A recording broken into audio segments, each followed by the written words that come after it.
But we're going to start, therefore, with our panel that we put together with the National Association of State Energy Officials. As you know, for years, states have adopted RPS standards to compensate renewable resources for their environmental attributes and to incentivize investments in new generation. Increasingly, states are considering whether to replace their RPSs with modern clean energy standards or other tools to provide a technology-neutral mechanism for encouraging all forms of carbon-free generation, both new and existing.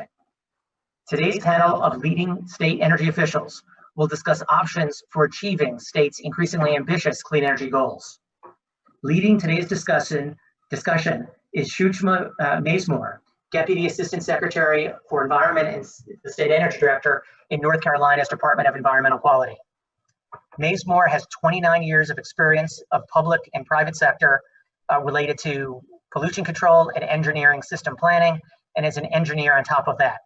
So during the panel, we encourage you to write questions in via the chat feature, and we'll get to that during the back half of the conversation. So Shushma, with that, I turn it over to you to introduce the panel. Thank you, Malcolm. It is my pleasure to introduce the speakers from Virginia and Connecticut that have helped put their states on the map on innovative and progressive energy policies. First up is Angela Navarro. Angela serves as Deputy Secretary of Commerce and Trade for the Commonwealth of Virginia. In this position, she oversees implementation of the Commonwealth's energy policies and also serves as the Governor's Chief Energy Policy Advisor. And then we have Victoria Hackett. Vicki serves as the Deputy Commissioner of Energy at the Connecticut Department of Energy and Environmental Protection. As Deputy Commissioner, Vicki is leading department's efforts to transition Connecticut to a zero carbon electric grid, which includes developing Connecticut's integrated resource plan and comprehensive energy strategy, as well as overseeing procurements of clean energy resources. So we'll start with you, Angela. My first question for the audience is, can you answer where is your state in the transition to clean energy and decarbonization? And specifically, can you talk about the role of existing zero carbon resources like hydro, nuclear, and others in that transition? Thanks, Sushma, and thanks to Malcolm and the folks at NASIO and the Hydropower Association for asking us to be here today. The Commonwealth of Virginia is very well on its way toward the transition to 100% carbon-free energy sources. We started this transition a number of years ago through a process that sounds very similar to what Vicki is managing with an integrated resource plan. The governor put sort of a line in the sand in September of last year by signing an executive order 43, that laid out the goal to get to 100% carbon-free by 2050. And then this past General Assembly session, we passed a very ambitious package of legislation, the primary focus of which was a bill called the Virginia Clean Economy Act. I actually have a slide that we can perhaps load that provides a little bit of detail about that legislation.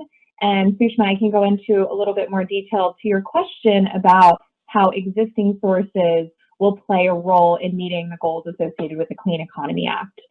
So, as I mentioned, the Clean Economy Act was one of the bigger, more ambitious energy pieces of legislation that passed our General Assembly session in 2020. And it was really aimed at achievement of our carbon-free target. So it sets the goal of getting to 100% carbon-free by at least 2050. It would actually be 2045 in some scenarios. Embedded in that legislation is both a Renewable Portfolio Standard and an Energy Efficiency Resource Standard, both of which were voluntary in Virginia prior to this legislation. So now they're mandatory requirements. And both of the RPS and the EERS, the Renewable Portfolio Standard, and the Energy Efficiency Resource Standard are targeted to the two investor-owned electric utilities in Virginia, Dominion Power and Appalachian Power Company, which is a subsidiary of AEP. Recognizing the nuance of those service territories, they each have a little bit of a different focus. And so that's why you see targets that are a little different for Dominion versus Appalachian Power. Dominion has growing load growth. Appalachian Power has flat, if not declining, load growth, and so they're in a bit of a different position. We also embedded in that legislation language that would allow those utilities to get cost recovery. So that third bullet around deeming 16,100 megawatts of solar and wind, onshore wind in the public interest, offshore wind, and then the 2,700 megawatts of energy storage, that's all aimed at getting cost recovery for those units. But within the RPS program, there are specific RPS eligible sources. So solar, onshore wind, and offshore wind are eligible new sources. But hydroelectric resources that are either utility owned or under contract with the utility can be grandfathered in. Non-utility owned hydroelectric resources can also be grandfathered in if they're below a certain size. So I believe at this point it's 65 megawatts or below. There are also grandfathering provisions for waste to energy and biomass resources as well. And I'm happy to go into a little bit more detail after we get through this part of the conversation. That's exciting, Angela. Thank you for that overview. Vicki, would you please provide an overview of what Connecticut's clean energy and decarbonization goals are? Absolutely, and good afternoon, everybody. In Connecticut, our 2008 Global Warming Solutions Act requires us to reduce greenhouse gas emissions 80% below 2001 levels by 2050. And our 2018 Act concerning climate change planning and resiliency set an interim greenhouse gas emissions reduction goal of 45% below 2001 levels by 2030. We meet our carbon reduction goals mainly through procurements, although we do also have an RPS that supports renewable energy. We also have Governor Lamont's Executive Order 3 was issued last year, which requires us to study pathways toward a zero carbon electric grid by 2040. So where we are right now is that we have contracts equivalent to 83% of our electric distribution company's electric load, of which 80% is zero carbon. And this includes all of the environmental attributes associated with the Millstone plant, our nuclear plant owned by Dominion here in Connecticut. Our contract with Millstone expires in 2029. We entered into it last year. So we're currently studying within our integrated resources planning process how to achieve all of our greenhouse gas reduction goals in the absence of that particular resource, as well as what it would look like if that resource were to stay on board through 2040 through a license extension. So currently the zero carbon resources that are supported through procurements and contracts include 1,108 megawatts of offshore wind, 675 megawatts of solar, 34 megawatts of energy efficiency, in addition to the energy efficiency that we achieve through our conservation and load management programs that are funded through ratepayers, 9 million megawatt hours from Millstone and all the environmental attributes owned by Dominion for Millstone, and 1.9 million megawatt hours from Seabrook. Hydropower is not currently supported by contract, but it is supported by our RPS, and we currently have 140 megawatts of hydropower within the state. Connecticut did endeavor to explore purchasing large-scale hydro in a 3-state RFP, I think 5 years ago, before my time in this position. But I think, the other states ended up either not being interested, or in Massachusetts' case, interpreted a Supreme Court decision that came out as preventing them, a Massachusetts Supreme Court decision as preventing them from moving forward. So we did not move forward with a large-scale hydro purchase at that time. And now, because of our commitment to the Millstone nuclear plant, that doesn't seem to be on the near horizon for us. None of our contracted resources are being used to meet our RPS because the electric distribution companies are currently reselling the RECs back into the market. So we, in our current IRP, are making a recommendation to explore retaining and retiring the RECs from our procurements on behalf of all ratepayers, which could help to align our procurements more with our Renewable Portfolio Standard. Okay, that sounds very good.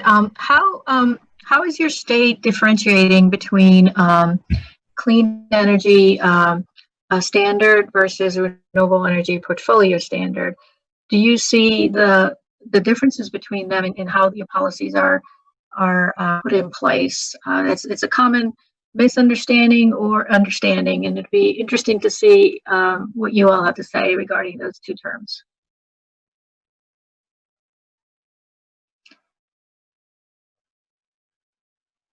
Let's see. I can start. You're having trouble? I'm sure Vicki has some insight as well into the Connecticut market. So we're quite new to the mandatory RPS world, having just passed our first mandatory RPS as part of the Clean Economy Act. We have had a voluntary renewable portfolio standard in place for a number of years that gave our investor-owned utilities some financial incentives to achieve the renewable energy targets that were set forth in code, but now it's required. And in Virginia, the RPS is based on the percentage of non-nuclear generation.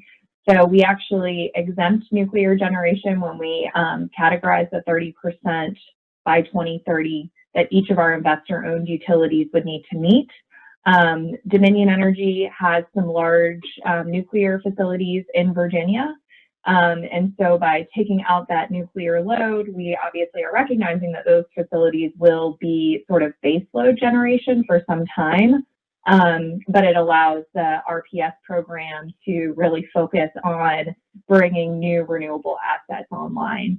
I did mention that we are allowing our utilities to grandfather in some of their existing renewable contracts around hydro, biomass, and waste to energy. There are some requirements associated with the ability to grandfather in those assets, and that really does give us a glide path toward making some of the more robust investments in solar and wind that need to be made over time to meet our RPS requirements. But nuclear is not eligible as a clean energy resource. We sort of carved that portion of generation out of the portfolio. Vicki, I'm sure you have something to add too.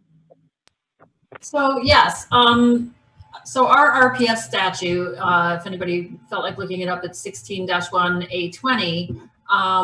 It includes a variety of resources. They're not all zero carbon, but I think similar to what Angela's saying, they reflect a variety of public policy concerns, including economic development, risk mitigation, and cost control from other sectors. So, for example, we have fuel cells as a Class 1 resource in support of the fuel cell industry in Connecticut, and we have waste to energy as a Class 2 resource to help us achieve our waste goals.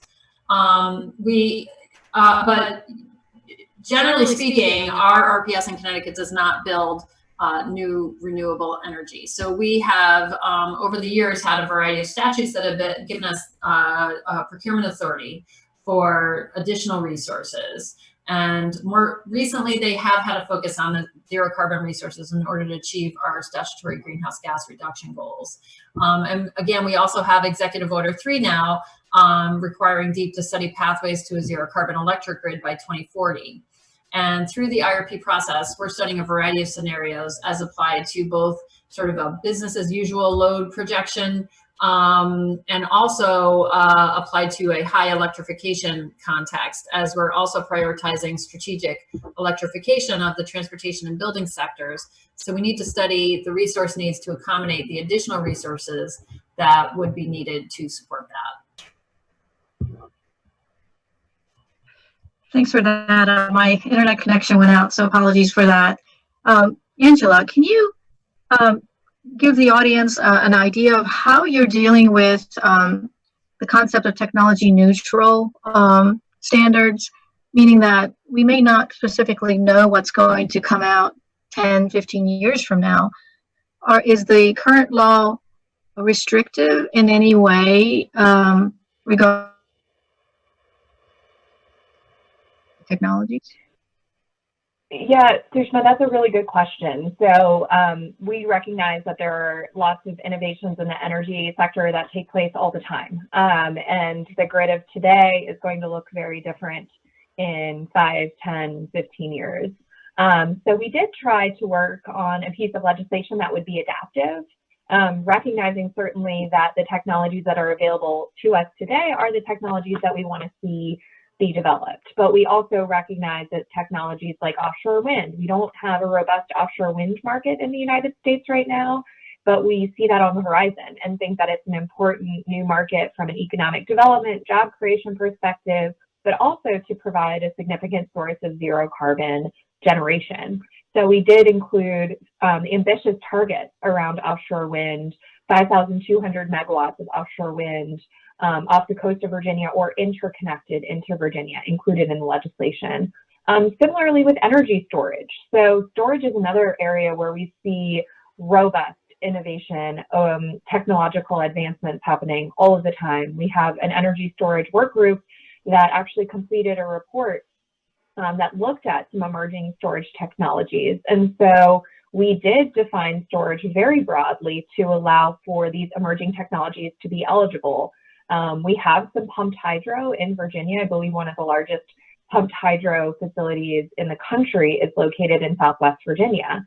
And there are some conversations about development of new pumped hydro facilities as well. So hydro up to 500 megawatts for non-Dominion owned or 800 megawatts for Dominion owned facilities would be eligible under the new Clean Economy Act.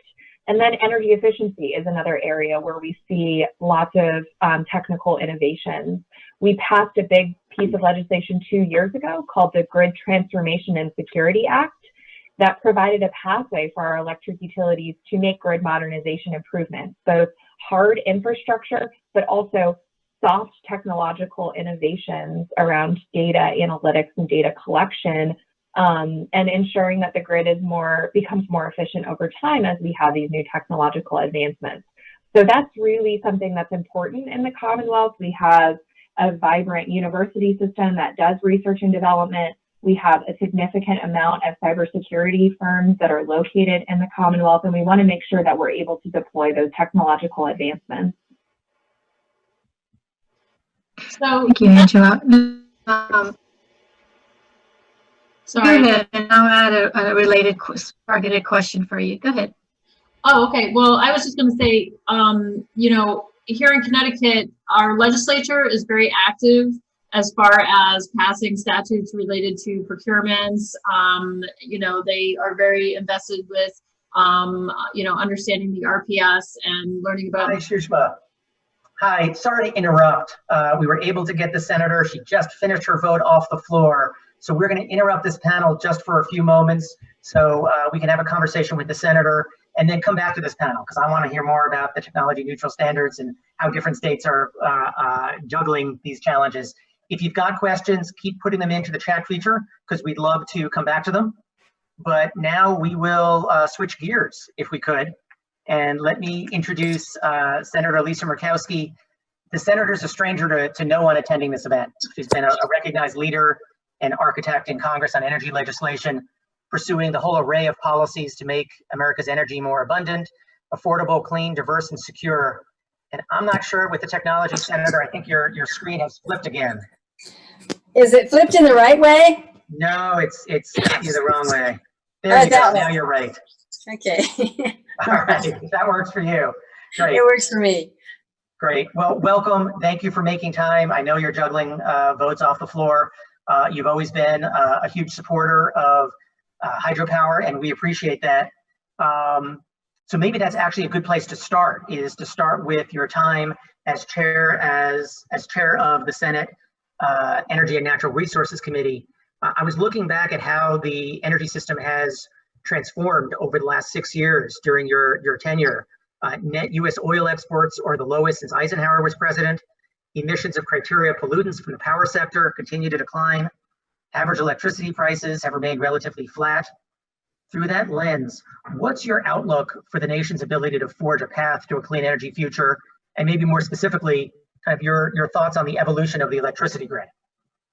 Well, it's you reflect back on the 6 years now that I've been chairman, but I've also been ranking on the committee for an equal half dozen years. So it's been really an incredible time to be helping lead this great committee.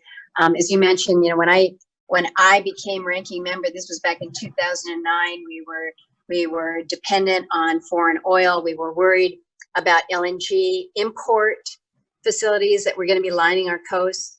The cost of many of our renewable energy technologies were still prohibitively high.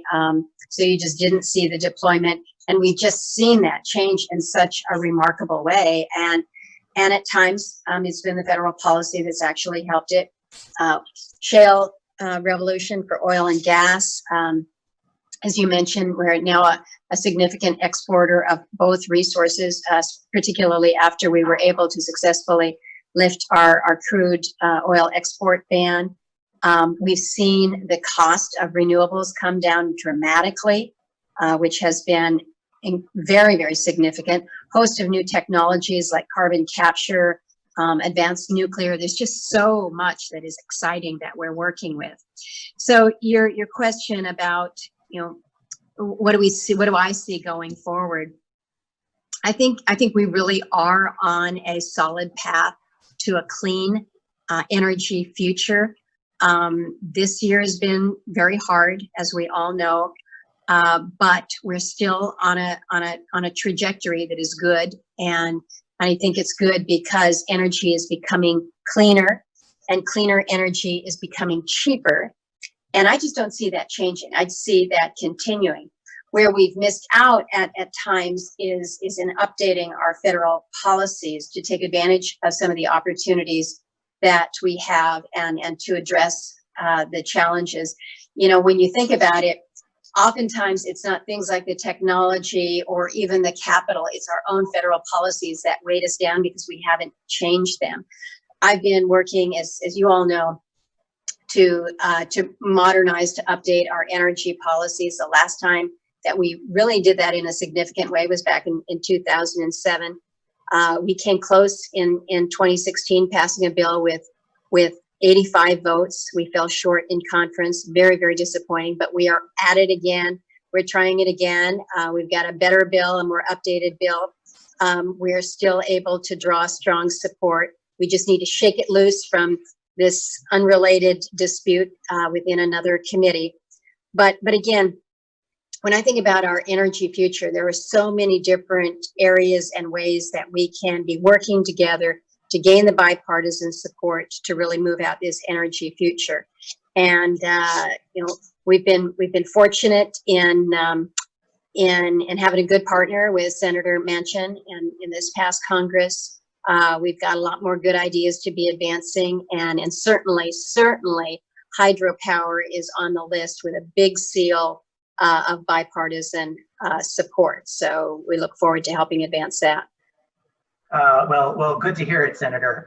Let me turn specifically to hydropower, since this event is sponsored by National Hydropower Association. You've been a champion of hydro throughout your career, and you really understand that America has over 100 gigawatts of hydropower providing affordable, reliable, carbon-free electricity to the grid. What do you see of the role of hydropower in the 21st century electricity system? Going forward, I see it having a major role in our energy future.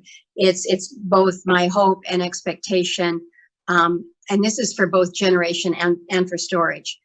I think we recognize that the folks that are participating in this meeting understand that hydro is a critical baseload generating power, provides vast majority of clean renewable energy in the United States, certainly in my state of Alaska.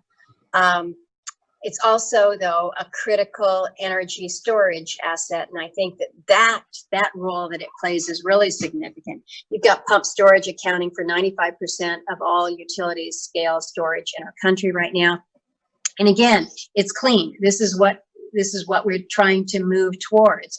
It's clean, it's renewable, it's exactly what we're looking for in terms of abundant, affordable, emissions-free energy. And I think these are the talking points that make hydro so strong. What I want to see is greater recognition of hydropower's potential. And so much of this is untapped potential. And I think substantial growth in the areas that I've just described in generation in terms of storage. I think you don't need to look too much further than Alaska to see a great example of that. Hydro accounts for almost 30% of electric generation in the state of Alaska, but we've got room for a lot more. Many of our small and remote communities, particularly in the southeastern part of the state, are looking to tap into their local resources. We've also got potential for some larger projects that could provide power to our larger communities as well. So I only see a strong future, a brighter future for hydropower. But when we think about hydropower, it's the other water resources as well, whether it's marine hydrokinetic, ocean energy, offshore wind, and we're planning a hearing right now in the Energy Committee for probably sometime mid-September to be focused on these various water-based power sources. So that should be a good one to look forward to. Senator, I'm thrilled to hear that you share our vision. We agree fervently that water power in all its forms, traditional hydro, pump storage, wave, tidal, they all have a role to play in having a diverse energy system going forward.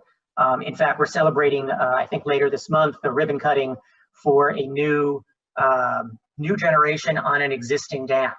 So good, great. Which is kind of a win-win for all. You talked earlier about the energy bill that you've been working tirelessly with Senator Manchin on. A lot of provisions in that bill are very important to the hydro industry. The BEST Act for storage and pump storage, the River Act for incentives for new projects on non-powered dams or upgrades on existing projects. The marine energy R&D is part of that bill. What's your sense of whether moving that bill this year is still a possibility, and more broadly, Congress's appetite for kind of broad energy bills? Well, I think it's fair to say that this year has turned out different than we had thought. Certainly different than most of us had wanted it to be. You start at the beginning of the year, a few weeks of impeachment, 5 months, 5 months of a global pandemic now. And so you've seen priorities shift in terms of what the Congress is taking up. But I think it's important that an energy bill not only still remains important, but that it is absolutely entirely possible that we're able to move it within the timeframes that we have in front of us. As folks may know, we brought this bill to the floor in late February. And we were there until really the pandemic basically took hold, and we were no longer in active session. We've now been delayed for about 5 months by this dispute over HFC phase down. But again, they're working very, very hard to reconcile that, and I think that we still have a good window for our bill. If you'll think to what happened in 2016. When we were moving that energy bill forward, we convened a formal conference on September 8th.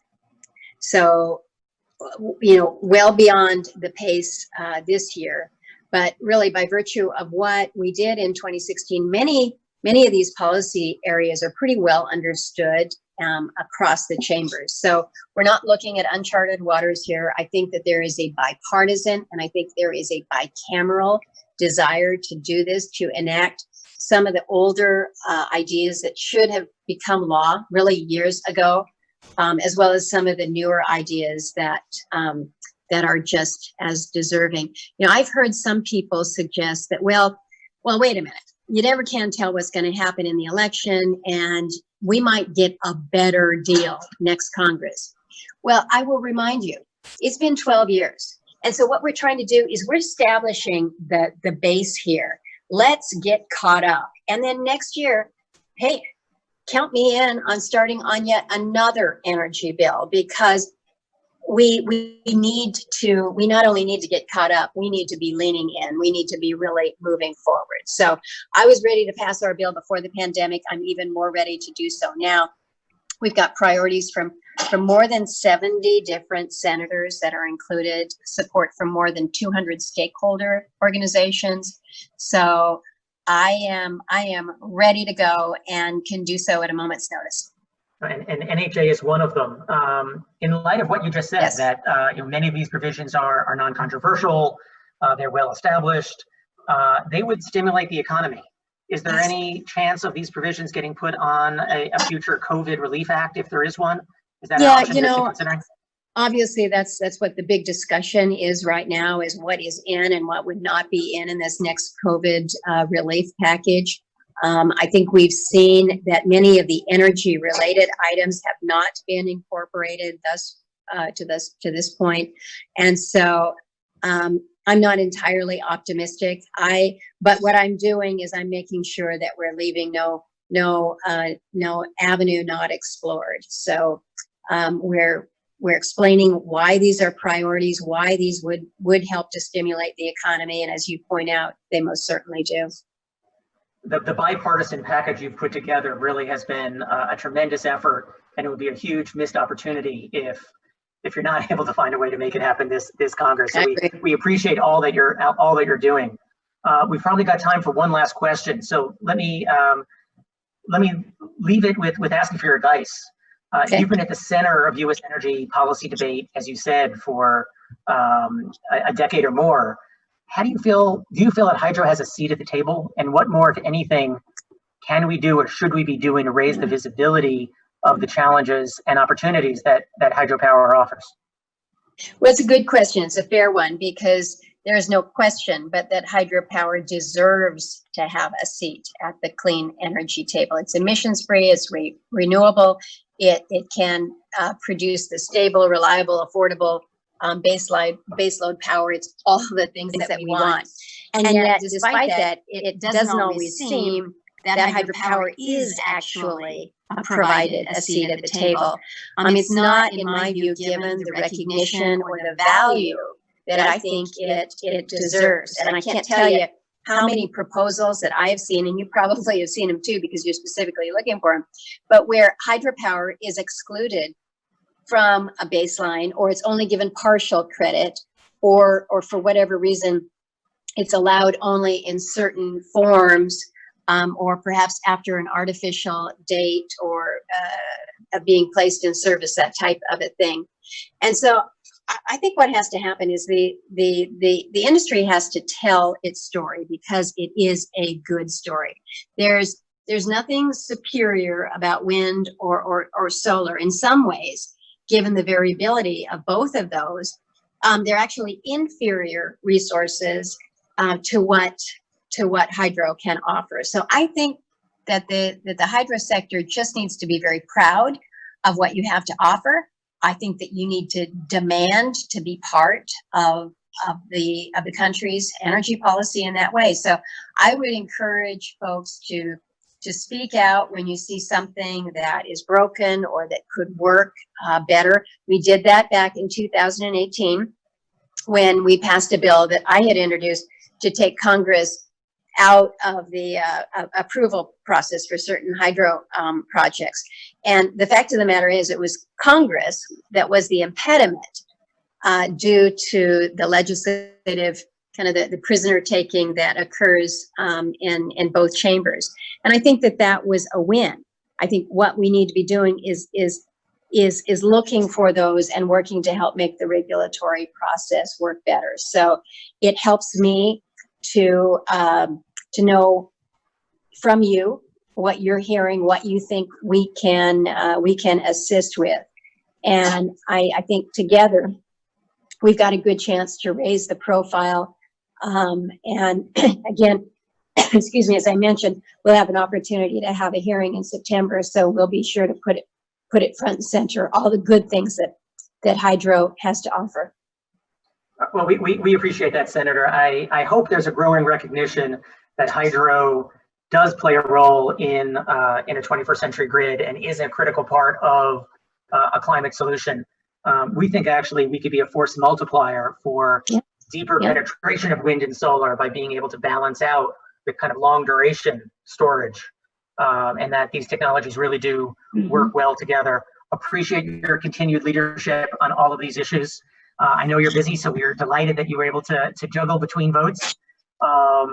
And with your continued support, I'm sure we'll get to our respective goals. So thank you very much, Senator. Appreciate it. Thank you. Thank you for letting me be part of your important discussion. Look forward to working with you all. Thank you. Take care. And let's now kind of return back. Shushma, I will hand it back over to you. Thanks to you and Vicki and Angela for your flexibility. This is the nature of Capitol Hill. You don't know when votes are going to be scheduled. So we appreciate it. Shushma, let me turn it back to you. Thank you, Malcolm. That was really good listening to the Senator talk about the subject and learned a lot. So Vicki, I wanted to touch base with you on the last question. We talked a little bit about technologies and how they're integrated, specifically targeted technologies versus more neutral. But my question is regarding the integrated resource planning activities that you described. How is grid modernization and resiliency related to weather and related impacts and man-made impacts are accounted for in the IRP process that you are currently involved in? That's a good question. Well, two things for grid modernization. We are currently exploring in the IRP the pathways to a zero carbon grid by 2040, and of course that is going to require the ability to accommodate intermittent loads, right? Large amounts of intermittent loads. It's going to require a lot of new technology. I like the senator was saying, I've been around for long enough to remember when, battery storage was, just sort of on the cusp. And now, we're really studying how we're going to integrate that in order to meet our greenhouse gas reduction goals and decarbonize the grid. We also have processes ongoing right now through our Public Utilities Regulatory Authority. They're doing an extensive docket with a variety of sub-dockets to look at grid modernization at the distribution system level. So, I think in order to incorporate the resources that we're going to need, we're going to have to look closely at grid modernization for the transmission grid and also, on the distribution side. And we are reviewing how in our IRP how transmission constraints, especially related to additional offshore wind procurement, which is one of the focuses of, offshore wind is a significant focus of our plans to decarbonize the grid. And so we are going to be looking at how transmission constraints will affect those plans. Thanks, Vicki. Angela, regarding your latest big legislation and the policy that you're in the process of implementing, what kind of questions did you have to really answer related to costs and rate impacts to your different customer classes? In particular, the low-income and moderate-income communities that have a very high energy burden, not only from electricity costs, but also other utility costs. If you can speak to that and any concerns or questions raised on the economic implications of a transitioning economy. Yeah, Sushma, that was a big part of the conversation, especially thinking about energy equity and the question that you raised about who pays and the potential to have a disproportionate impact on low-income customers. So that was really fundamental to the conversation, both in the Clean Economy Act, but in a number of other complementary bills that passed this legislative session. So I'll talk about one of those other bills because it really did, I think, fundamentally try to incorporate some of the energy equity considerations. But complementary to the Clean Economy Act, which gets us to 100% carbon-free, we also passed legislation to formally join the Regional Greenhouse Gas Initiative, which sets a price for carbon via a multi-state market and auction. And in the conversation about joining RGGI, as it's known, we talked about where those proceeds would go and determined that we would focus a significant amount of those resources on low-income energy efficiency programs. Because as we were doing system-wide modeling of rate and bill impacts, we recognized that ensuring that those energy efficiency programs were front and center would be important to minimizing impacts to customers. As it relates to what I'm sure many of the folks on this webinar are interested in, which is hydropower and existing sources of generation, that was also a big area of discussion. So I mentioned in the Clean Economy Act within our Renewable Portfolio Standard, we do allow certain resources to be grandfathered in. So our Renewable Portfolio Standard is based on non-nuclear generation. So nuclear will continue to serve as a baseload, but it's sort of pulled out from RPS compliance. But existing sources of hydro, waste to energy, and biomass, which ratepayers have already paid for those resources, were grandfathered in. And the intention of that was to minimize the increase in costs in the near term, that we would have a glide path by grandfathering in some of those existing resources as we begin to build the new generating resources that are going to meet the RPS requirements. And then the third thing that I'll say is embedded in the Clean Economy Act, we have another provision that addresses costs for low-income customers, and it would establish what's called the Pip program, which is a percentage of income payment program. It's modeled off of a program that's currently in place in Ohio. And that program essentially is a minimum bill for low-income customers that are eligible, but it's paired with energy efficiency investments specifically targeted to those customers, so that they have a minimum bill that they're paying every single month. It's actually not a minimum bill, it's just a fixed bill that they pay every single month, a percentage of their income, and they would get some targeted energy efficiency programs if they participate in that program, that category of ratepayers. So really, I think it was embedded throughout the conversation, impact on customers, impact on ratepayers, driving costs down to the whole electric system, but also really paying particular attention to low-income customers.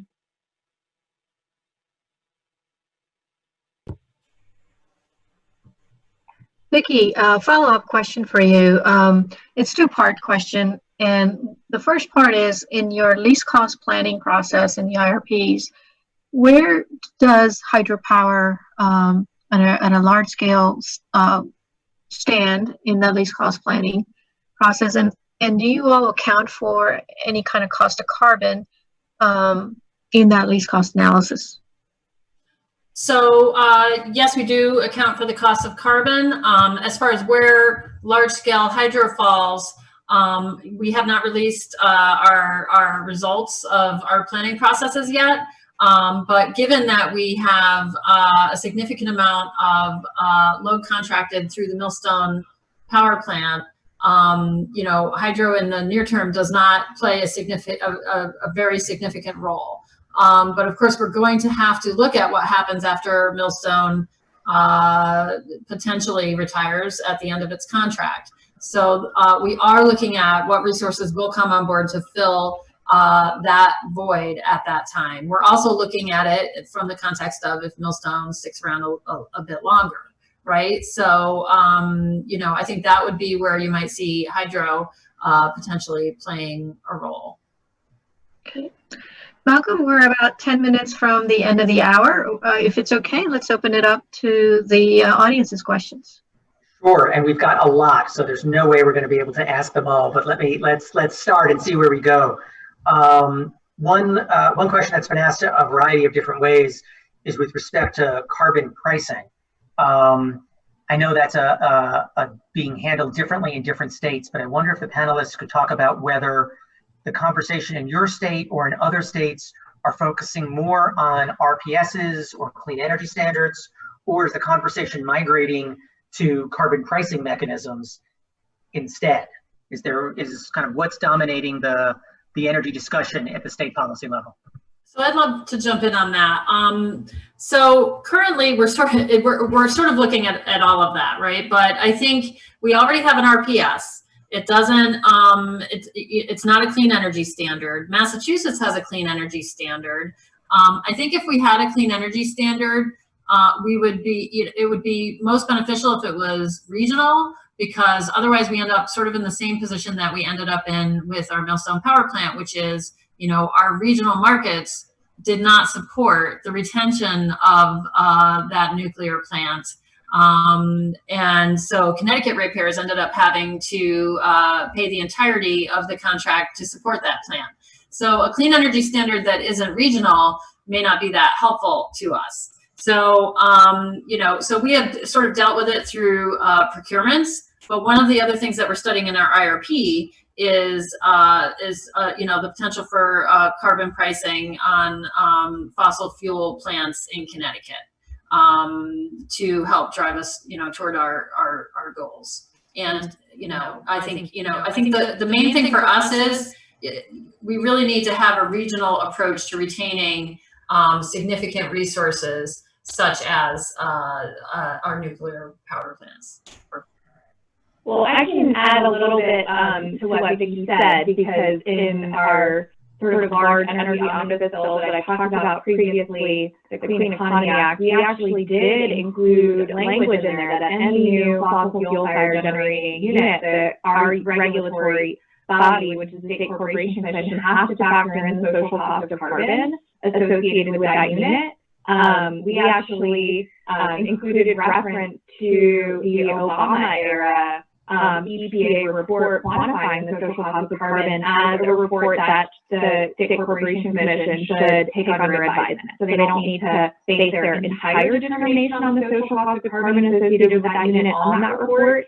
But we had a lot of conversations with stakeholders about sort of embedding the cost of carbon in the evaluation of new fossil-fired generating units. And then also, I mentioned in my previous remarks as well, we did sign legislation to formally join the Regional Greenhouse Gas Initiative, which of course is a carbon pricing and accounting program at its core. So we will have, at least once we join in the first quarter of 2021, carbon pricing embedded in the utilities cost of service for the first time ever. We're different, obviously, than Connecticut. We're a vertically integrated, regulated jurisdiction. So our electric utilities own generation, transmission, and distribution, and they have monopolies. So for us, that's a huge sort of landmark policy shift in the Commonwealth. Right. Sure. Didn't know if you wanted to touch on that one. I just, I can quickly highlight in North Carolina, we do have a Renewable Energy Portfolio Standard that was passed in 2007. And since then, we've had another legislation that will most likely double the amount of solar capacity in the state. We're currently working on evaluating what Angela talked about, which is expansion of the Renewable Energy Portfolio Standard for North Carolina, a clean energy standard, which is more technology neutral, or tons of carbon per megawatt hour generated, kind of a standard, and carbon adders that can be used as part of the least cost planning process in IRP. And then we're also looking at an energy efficiency resource standard and potentially a cap and trade. All of these policy mechanisms are different levers for achieving certain policy goals. And we have a stakeholder process in place that is looking at what does those designs look like, how does it impact the affordability and the ratepayers impact, what are the reliability issues. And so we are actually in the process of determining what stakeholders' desires are for the decarbonization of our power sector. And ultimately, it'll come in front of our lawmakers and decision makers as to which routes are best with the state and what decisions they would like to move forward with.